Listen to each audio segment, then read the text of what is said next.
Je 13. augusta 2016. Ja sa nachádzam na Detrianskom potoku v jeho novom koryte pri výjazde z rýchlostnej cesty R2, ktoré tento výjazd sa realizoval v roku 2015.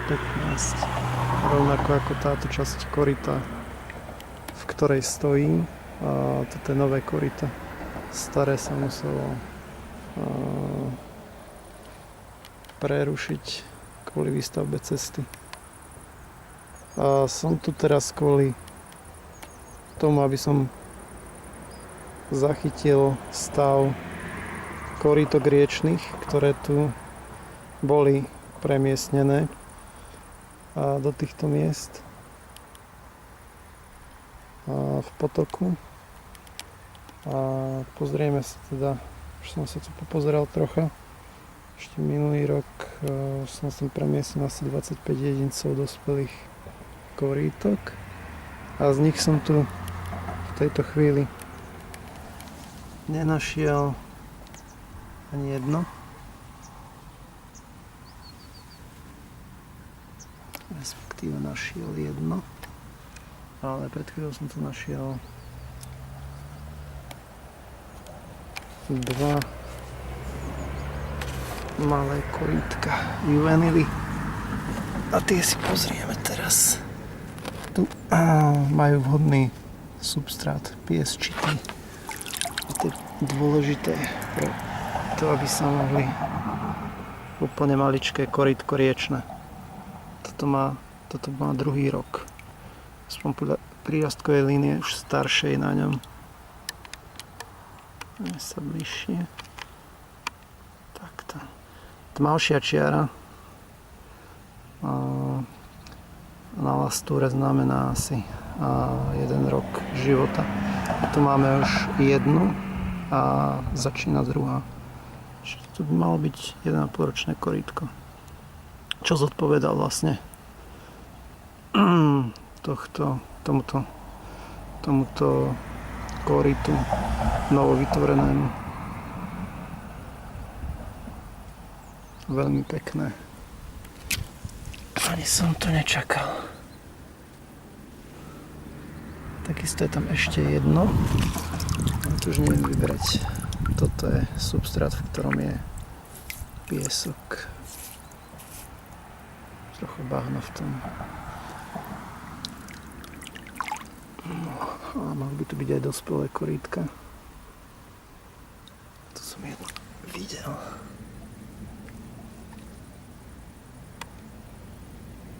Veľmi ťažko viditeľné, ale je tu. A je zarastené ešte aj zelenými riasami. Takže ho vyberieme.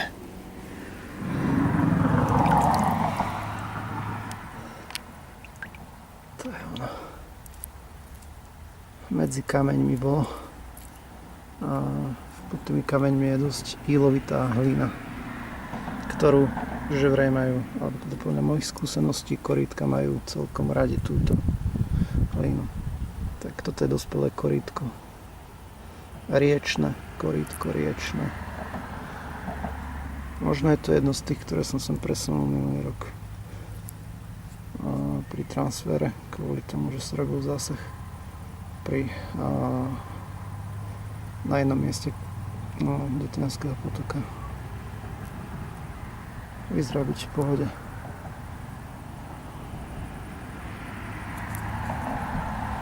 Máme ho na miesto, kde sme ho vybrali.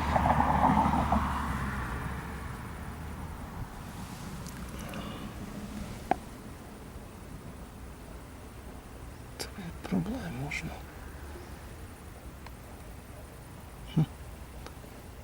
No.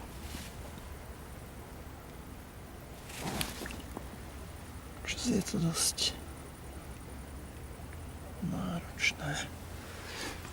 Ešte hlavne, ktorú majú radi, táto je taká svetlejšia a mastná. Na dotyk je veľmi mastná. Vyzerá takto. Takže pôvodná, to bola dovezená asi pôvodná V tomto sa radi, do tohto sa radi zarývajú korítka. Hlina. Fajn. To by bolo asi z tohto miesta všetko, keďže tu už nejak ďalšie korítka dospelé nevidím. Takže mali sme tu dva malé korítka v tomto substráte tu, teda máme. A máme tu jedno dospelé. Ale určite, keď sa ešte poobzerám, tu nejaké budú.